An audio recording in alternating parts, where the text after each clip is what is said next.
जब किसी महिला के साथ या किसी के साथ भी कोई क्राइम होता है तो सबसे पहले पुलिस के पास जाते हैं, लेकिन जब पुलिस ही महिलाओं का शोषण करने लगे तो भरोसा किस पर किया जाए। दरअसल ऊधम सिंह नगर पंतनगर थाने के थानाध्यक्ष की एक अश्लील ऑडियो वायरल हो रही है, जिसमें वो एक युवती से अश्लील बातचीत करते हुए सुनाई दे रहे हैं। अब मामला क्या है आपको बताते हैं। दरअसल पिछले लगभग 1 साल पहले पंतनगर थाना क्षेत्र में 2 परिवारों के बीच विवाद हो गया था, जिसमें एक परिवार की शिकायत पर पुलिस ने दूसरे परिवार के पिता और पुत्री को जेल भेज दिया था। इस दौरान जेल गए परिवार की दूसरी पुत्री ने भी पुलिस को तहरीर देकर कार्रवाई की मांग की थी, लेकिन पुलिस ने उसकी शिकायत पर कोई कार्रवाई नहीं की और इस बीच जेल गए पिता और पुत्री जमानत पर जेल से बाहर आ गए।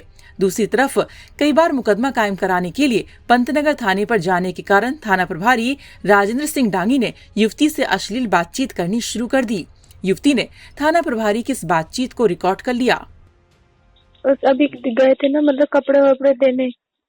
अच्छा, रुद्रपुर। हाँ, अच्छा, अभी दे के आ रही, मतलब वहीं से। तो आप बता कहाँ मिलोगे फिर? ये टाइम मत। हाँ, मतलब वही तो मैं पूछ रही हूँ आपसे। बताओ कहाँ मिलोगे? यहाँ बड़ी मार्केट में एक कार्यालय है। आप मतलब मेरे पापा को मिला है ना वो कार्यालय, जैसे अध्यक्ष है वो। तो अब इससे आगे आपको हम नहीं सुना पाएंगे क्योंकि थाना अध्यक्ष जी अश्लीलता पर उतारू हैं। इस ऑडियो के वायरल होने के बाद अब राजनीतिक गलियारों में हलचल होनी शुरू हो गई है। जहां किच्छा विधायक तिलकराज बेहड़ ने पुलिस को कटघरे में खड़ा किया, तो वहीं किच्छा के पूर्व विधायक राजेश शुक्ला ने पुलिस की पैरवी करते हुए पीड़ित महिला को षड्यंत्रकारी बता दिया। वहीं किच्छा विधायक तिलकराज बेहड़ से पीड़ित पक्ष ने इसकी शिकायत की थी, जिसके बाद किच्छा विधायक बेहड़ ने देहरादून में डीजीपी अभिनव कुमार से मिलकर थाना प्रभारी के खिलाफ कार्रवाई की मांग की। देखिए, अधूरा ऑडियो है या पूरा है तो जांच होनी चाहिए। कोई दिक्कत तो है नहीं जांच की, क्योंकि जो उस पीड़िता ने जिसके साथ ये सब कुछ बोला गया है, आपत्तिजनक शब्दों का प्रयोग किया गया, अश्लील बातें की गई, जो उसने हमको उपलब्ध कराया वो हमने आप लोगों को भी दे दिया, वही हमने डीजीपी को दिया। हमारा उसमें कोई किसी तरह का भी दूर दूर तक कोई छेड़खानी का कोई इरादा नहीं। हमने जो हमको उन्होंने दिया, हमारे बेटे के फ़ोन पर दिया, वो हमने डीजीपी को सौंप दिया। बात यह है कि क्यों नहीं अभी तक सस्पेंड किया गया, क्यों नहीं उसके खिलाफ एफआईआर दर्ज हुई। देश के अंदर 10-10 साल पुराने मामले अगर किसी महिला ने, पीड़ित व्यक्ति ने उठाए हैं, महिला ने, तो उसके खिलाफ भी तब भी कार्रवाई हुई है, एफआईआर दर्ज हुई है। एक नहीं, 10 मामले हैं। ये तो 1 ही साल पुराना है। किच्छा के पूर्व विधायक राजेश शुक्ला ने कहा कि मामला बहुत संगीन है। एक थाना अध्यक्ष के पद पर रहते हुए ऐसा करना निंदनीय है। थाना अध्यक्ष को इसकी सजा मिलनी चाहिए। साथ में उन्होंने पीड़ित महिला को एक षड्यंत्रकारी बताया और पुलिस की तारीफ करते हुए शिक्षा के पूर्व विधायक राजेश शुक्ला के तारीफों की पुल बांध दिए। इसमें वहाँ के एसओ दोषी नजर आ रहे हैं साफ साफ, क्योंकि उनकी जो भाषा है वह कतई एक जिम्मेदार आदमी से ऐसी भाषा की उम्मीद नहीं की जा सकती। लेकिन इसके साथ साथ मुझे इस पूरी घटना में कुछ कॉन्स्पिरेसी भी नज़र आ रही है, क्योंकि पहले एक लड़की की वहाँ आत्महत्या हुई और उस आत्महत्या में इसी लड़की जिसने आरोप लगाया, इसके परिवार के लोग उसमें आरोपित हुए थे। उसमें कुछ लोगों को पुलिस ने जांच से बाहर भी निकाला। उसके बाद उस लड़की ने जिसने किया है, इसके परिवार के लोगों ने पिछले परिवार में जिनकी हत्या हुई थी उनको अभी कुछ दिनों पहले अपहरण के झूठे केस में फंसाने की कोशिश की। उसकी भी जांच पुलिस ने की है और उसको जांच में गलत पाया है।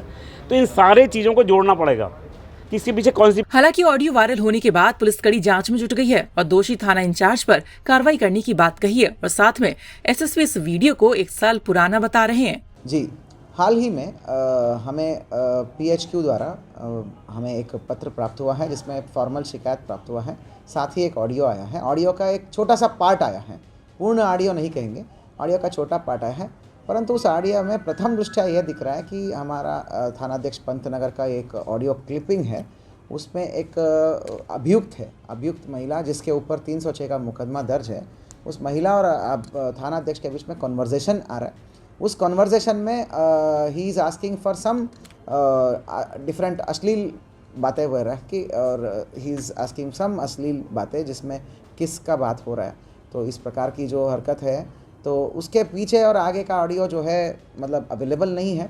तो परंतु ये घटना बहुत ही सीरियस है। भले ही वो अभियुक्त क्यों ना हो, अभियुक्त है, नामजद अभियुक्त है 306 में।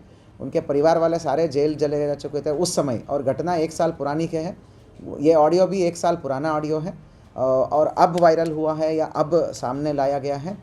बट ऑल दिस अपने एक जगह। दूसरा मेरे हिसाब से एक दूसरा पॉइंट मेन ये है कि एक जिम्मेदार पद पे रह के, थानाध्यक्ष जैसे पद पे रह के, चाहे किसी भी आदमी हो, चाहे वादी हो, प्रतिवादी हो, फरियादी हो, अभियुक्त ही क्यों ना हो, उनके साथ बात करने के दौरान जो है अपना इस प्रकार की अलग लाइन पे चलना और इस प्रकार अश्लील बातें करना, अश्लील फेवर आस्क करना, सेक्सुअल या फिर हरासमेंट वाला एंगल में फेवर आस्क करना, that is prima facie it's a very. फिलहाल अब ताजा अपडेट ये है कि मामले में थाना अध्यक्ष राजन सिंह डांगी को तत्काल प्रभाव से निलंबित कर दिया गया है और साथ ही एसएसपी उधम सिंह नगर ने रुद्रपुर के सहायक पुलिस अधीक्षक को मामले की जांच कर 10 दिनों में जांच की रिपोर्ट देने को कहा है। उधम सिंह नगर से उत्तराखंड तक के लिए रमेश चंद्रा की रिपोर्ट।